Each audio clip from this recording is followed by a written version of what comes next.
Welcome to Lisa Kerry, our new team leader. Thank you. Minister, lovely to be chatting with you, Lisa.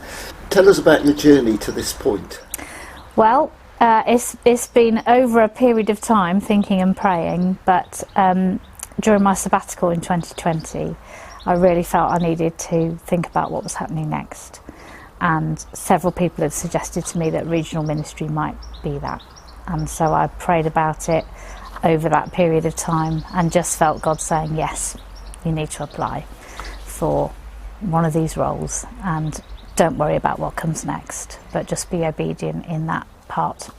And so I did, and here we are. Here we are.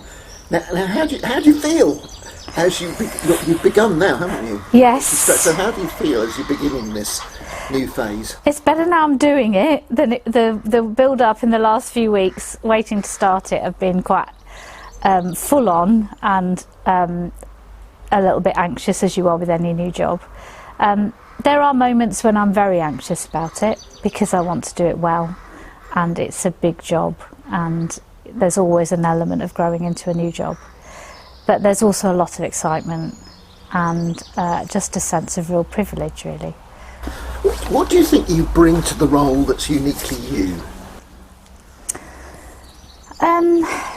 I am astonishingly interested in people. I think that's been a real thread of all my roles in different careers, is that I am genuinely interested in what makes people tick and their stories and what they're doing. And I hope that that will be something that will be a real sense of who I am as I deal with people and churches, because that interest then leads to, I hope, support and prayerful encouragement and love and care. So that sounds very pastoral. What sort of missional stuff do you bring to the role, do you think?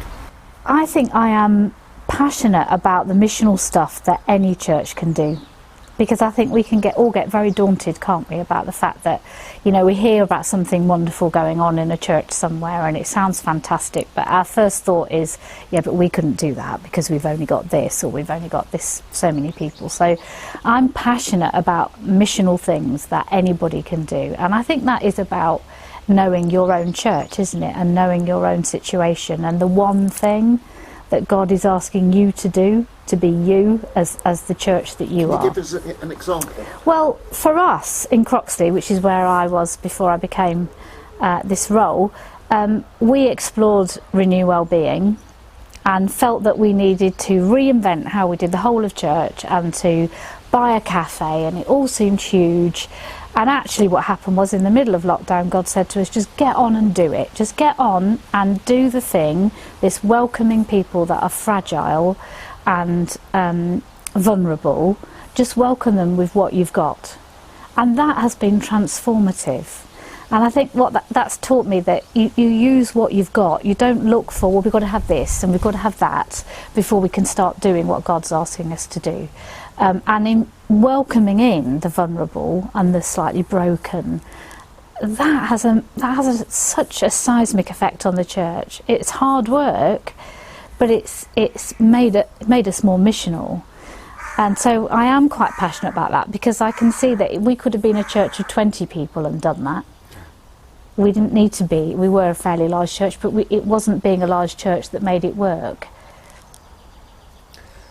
I think a lot of people watching this would really like to know a little bit more about you. We've heard from the quick questions something about you, but we'd like to know about your spirituality. What does that look like for you? I'm definitely a habit person. So for my walk with God, it needs to be something that I can incorporate into my day, whatever that day looks like. So for me, that has to be the morning. I know for other people that's the worst time of day to try and relate to anybody, let alone God, but for me it's the morning. So I start my morning with a cup of tea in bed, and I do the Northumbria Community Liturgy, and that just helps me root into something bigger than me. It reminds me that people have been praying these sorts of prayers for the last 2,000 years, and I'm joining in a song that other people have been singing, and I find that incredibly helpful to not make it centred upon myself. And then I do use Bible reading notes because I need someone else to speak into my life. I'm not very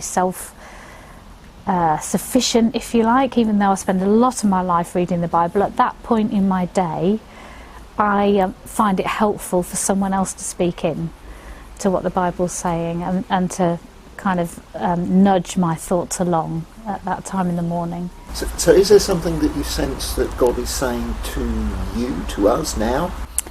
There's been a couple of things actually. So in my Bible readings last week, I was in the book of Ezra, which is not a place we go to terribly often. I tend to go to Nehemiah because he was a bit more of an approachable character, nicer, frankly. But there's a passage in Ezra where it talks about them laying the foundations of the new temple. And they're much smaller and less grand than the old temple.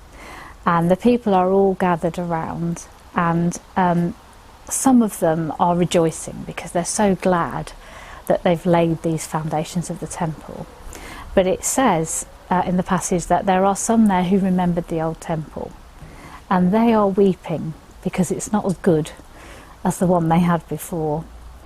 And for me, that speaks profoundly into the state we find ourselves in post-COVID, in that for some of us, we're welcoming the change that seismic event brought for us. You know, it's changed the way we do church, it's got us all online, it's given us a freedom. And for some of us, we're more adventurous and we want to grab hold of that, and we're rejoicing that we can start again. And the fact that it looks different makes it even more exciting.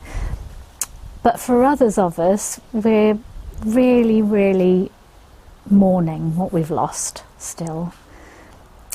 And the important thing, I think, from that passage is that both of those things, the passage says that both of those noises rose to heaven and the people around them couldn't tell the difference between the two. And it seems to me that both those positions are worship, in the sense that we are treasuring what's been before, but we are also rejoicing at what the new thing is that's coming. And as human beings, we have a bit of that in any newness, don't we? We mourn what we've lost, but we also want to rejoice for what's coming. So that has been a really important scripture for me, literally in the last week. But the other one, again in the Old Testament, is one that my spiritual advisor gave me just this last week, and it's the passage where Elijah and Elisha are preparing for Elijah to leave. And the other prophets say to Elijah, it's in 2 Kings chapter 2, say, are you aware, Elisha, that today's the day that Elijah's going to leave? And his response is, yes, but please don't talk about it. And there's this element of denial, and that motif happens a couple of times. And I think, you know, often we are in denial about big change, aren't we? And I think for me, you know, the thought of moving into a change of role, for the CBA, moving into a huge change of personnel, there is an element of, let's not talk about it, let's not think about what it's going to be like when Colin and Stephen and Jeff are not there, because that seems just too big a change. But we have to accept that change, and God is doing a new thing.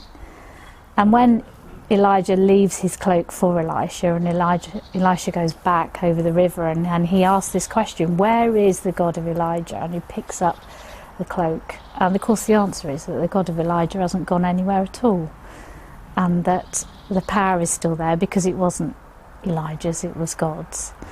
And that is incredibly comforting for me. It was a really wise thing for my spiritual director to share with me, because it reminds me that this is all about God. It's not about who is in the role, it's about what God can do. But it's also about human beings being frightened of change, and I love that line of, don't talk to me about it, I don't want to think about it, because that is how we respond, isn't it, often to change. Lisa, thank you for talking to us. I'm sure that's given us a little bit of a flavour of who you are and what's to come.